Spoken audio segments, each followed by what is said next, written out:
Selamat datang di Surabaya, kota pahlawan yang penuh dengan cerita sejarah dan budaya. Namun, tidak hanya itu, Surabaya juga menjadi rumah bagi sebuah tempat yang mengabadikan semangat perjuangan di bidang olahraga. Museum Olahraga, destinasi yang memadukan sejarah, kebanggaan, dan juga inspirasi. Diresmikan sejak bulan Mei tahun 2021, museum ini berbagi lahan dengan lapangan TOR dan GOR Pancasila, menjadi bukti tentang bagaimana olahraga bukan hanya soal kompetisi, tetapi juga tentang perjuangan, kerja keras, dan kebersamaan. Untuk masuk, pengunjung dikenakan biaya sebesar Rp5.000 dan Rp3.000 untuk pelajar. Memasuki museum, kami disambut dengan tulisan selamat datang dan penjelasan panjang mengenai sejarah perkembangan olahraga dari masa ke masa. Selain itu, museum ini juga memberikan perhatian khusus pada sejarah panjang sepak bola, termasuk bagaimana olahraga ini berkembang menjadi salah satu permainan paling populer di dunia.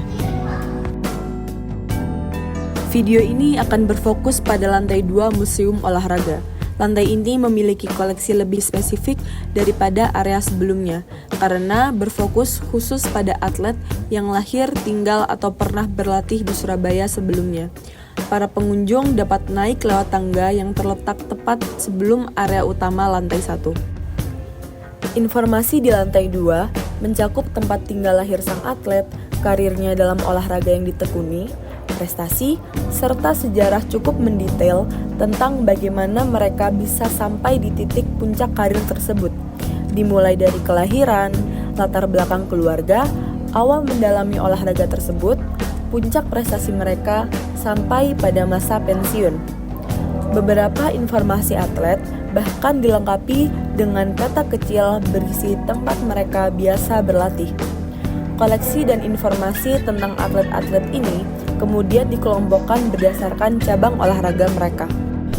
Koleksi pertama yang menyambut pengunjung di lantai 2 tepat di depan tangga adalah panah, busur, armboard, jersey, dan perlengkapan panahan lainnya yang dahulu pernah menjadi milik peraih medali Olimpiade 3 kali berturut-turut, yaitu Lilis Handayani.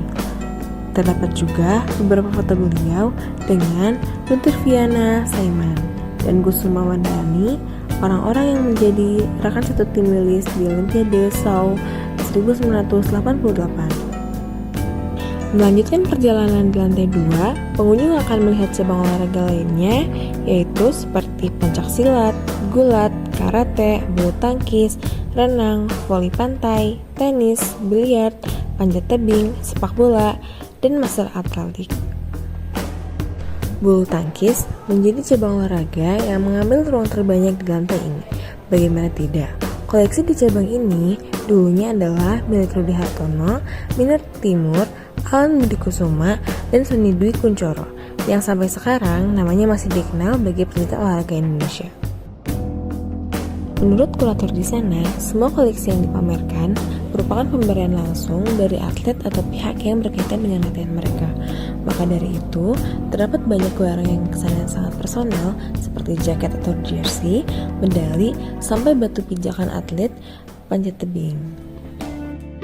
Koleksi yang paling menarik perhatian adalah kumpulan medali dan penghargaan yang dijejarkan sepanjang beberapa ruangan di lantai 2. Ada yang level daerah, nasional, bahkan internasional.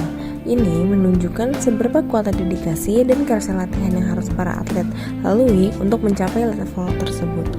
Setiap barang yang dipamerkan di ruangan ini bukan hanya sekedar benda mati, masing-masing menyimpan cerita mendalam tentang perjuangan, dedikasi, dan semangat tak kenal menyerah dari para atlet yang menginspirasi banyak orang di seluruh dunia. Pada intinya, Museum Olahraga Surabaya ini tidak hanya sekedar tempat untuk mengenang, tetapi juga tempat untuk memupuk mimpi. Bagi siapapun yang datang, museum ini memberikan pesan kuat bahwa dengan bekerja keras dan semangat pantang menyerah, mimpi besar bisa diwujudkan.